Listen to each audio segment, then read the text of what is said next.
Si l'Iran a pu parfois aider Ben Laden, les pistes du 11 septembre mènent toutes à Kaboul où se cache Al-Qaïda.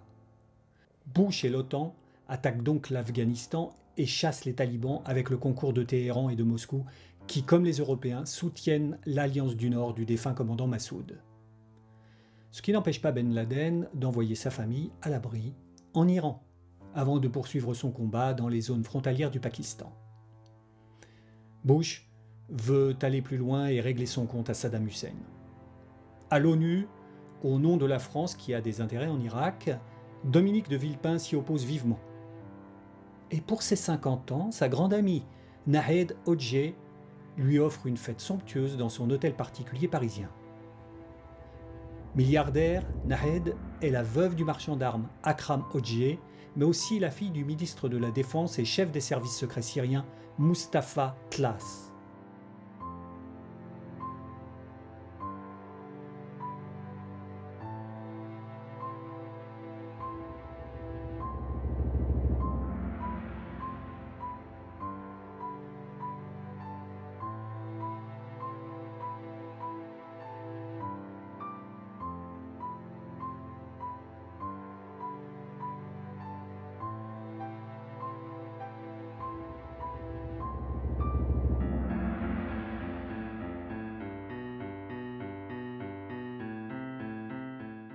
Bush n'en démord pas, et la présence d'armes de destruction massive en Irak sert de prétexte.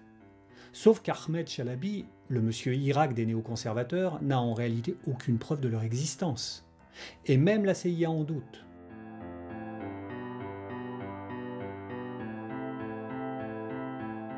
Les fausses preuves brandies à l'ONU deviendront pour des années le symbole du mensonge occidental. Le piège se referme quand les quelques tonnes de produits chimiques interdits qui restaient en Irak sont discrètement déménagés en Syrie dans le flux incessant de camions qui précèdent l'invasion.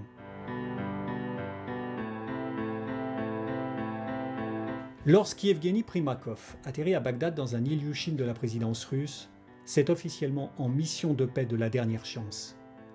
À 73 ans, il commande 20 hommes des commandos Saslon des services russes qui chargent en soute les archives du Mukhabarat, l'Iraqi Intelligence Service, IIS. Les dossiers des armes secrètes, mais aussi l'organigramme et les fiches personnelles des officiers de renseignement, qui reformeront plus tard l'IIS, devenu l'Iraqi Islamic State, autrement dit Daesh. Le tout est mis à l'abri à Moscou. À Bagdad, tout juste arrivé de Damas où il vient de recevoir ses formations religieuses et militaires, un jeune Parisien des Buttes-Chaumont se fait interviewer par les télévisions arabes. D'origine tunisienne, Boubaker El Hakim est présenté comme le porte-parole des djihadistes francophones venus défendre Saddam Hussein. Ce loupard de 20 ans deviendra l'un des cadres de Daesh, responsable du massacre du Bataclan, d'assassinats de syndicalistes en Tunisie et d'attentats en Libye. Encore poussé par Chalabi qui veut la dissolution du parti et des services de sécurité baathistes, les États-Unis commettent leur deuxième erreur. Ils désorganisent l'Irak, laissent le pays sans défense face à l'Iran et aux milices et envoient au chômage des dizaines de milliers d'hommes armés et entraînés, désormais candidats au djihad.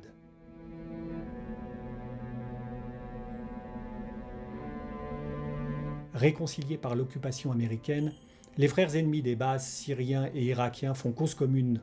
Et Damas sert de base arrière au djihad, d'autant que le chef des services secrets syriens, Mustafa Tlas, est sunnite.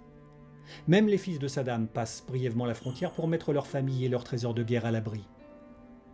Des centaines, bientôt des milliers de djihadistes la passent dans l'autre sens, venus d'Europe, du Maghreb, du Caucase russe et du Moyen-Orient. Formés dans les madrassas syriennes par des islamistes contrôlés par le régime, puis entraînés dans les camps de l'armée de l'air syrienne, ils entrent en Irak, prêts au martyr.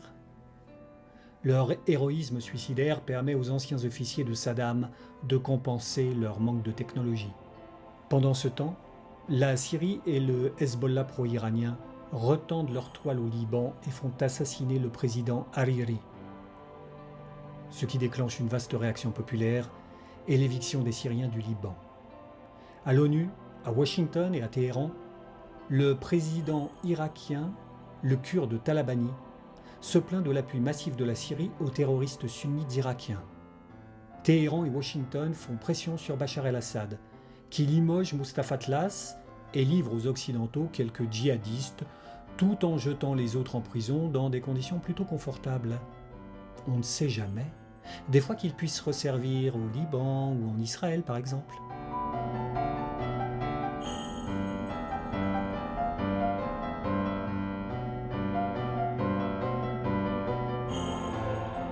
La Syrie a clairement dupé les services occidentaux en leur livrant quelques djihadistes quand ça l'arrangeait, mais toujours en jouant double jeu.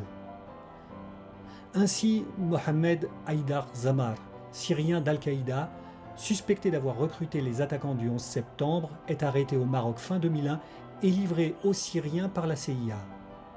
Sauf qu'il réapparaît plus tard comme membre éminent de Daesh.